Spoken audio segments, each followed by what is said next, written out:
ഇന്നത്തെ economic ടൈംസിൻ്റെ report ശരിയാണെങ്കിൽ, അത് സത്യമാകാൻ പോവുകയാണെങ്കിൽ പണിയാണ്.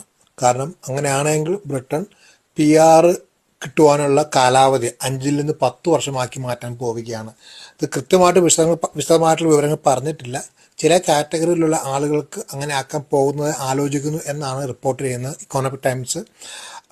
അതിനുള്ള സാധ്യതകൾ തള്ളിക്കളയാൻ സാധിക്കില്ല. പ്രത്യേകിച്ചും റീഫോം പാർട്ടി എന്ന പാർട്ടിയുടെ അഭൂതപൂർവമായ വളർച്ച കാരണം ഈ കുടിയേറ്റത്തെ അതുപോലെ എതിർക്കുന്ന ഒരു പാർട്ടിയാണ് റീഫോം പാർട്ടി എന്ന് പറയുന്നത്. അവരുടെ കഴിഞ്ഞ തദ്ദേശ തെരഞ്ഞെടുപ്പിൽ ഉണ്ടായ വിജയം അത് എല്ലാ പാർട്ടികളെയും ഞെട്ടിച്ചിട്ടുണ്ട്. അപ്പോൾ അതുകൊണ്ട് തന്നെ ഈ കുടിയേറ്റത്തിനെതിരെ കർശനമായ നടപടികൾ എടുക്കുക എന്നുള്ളതാണ് ഇപ്പോഴത്തെ എല്ലാ പാർട്ടികളിലെയും, സർക്കാരിൻ്റെ ആയിക്കോട്ടെ പ്രതിപക്ഷ പാർട്ടിയുടെ ആയിക്കോട്ടെ, എല്ലാവരും ഒരു സമീപനം എന്ന് പറയുന്നത്. കാരണം ബ്രിട്ടീഷ് ജനതയെ കയ്യിലെടുക്കുക.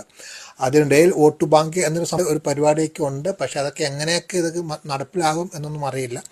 പക്ഷേ ഇപ്പോഴത്തെ ഈ റിപ്പോർട്ടുകൾ വരുന്ന പ്രകാരം കൂടുതൽ വിശദാംശങ്ങളൊന്നും പറഞ്ഞിട്ടില്ല. റിപ്പോർട്ട് പ്രകാരം ഹോം ഓഫീസും ഈ കാര്യങ്ങളൊന്നും കൺഫേം ചെയ്തിട്ടില്ല. പക്ഷേ ടൈറ്റ് മെഷേഴ്സ് ഉണ്ടായിരിക്കും എന്നുള്ള കാര്യം ഹോം ഓഫീസ് കൺഫേം ചെയ്യുന്നുണ്ട് എന്നാണ് റിപ്പോർട്ടിൽ പറയുന്നത്.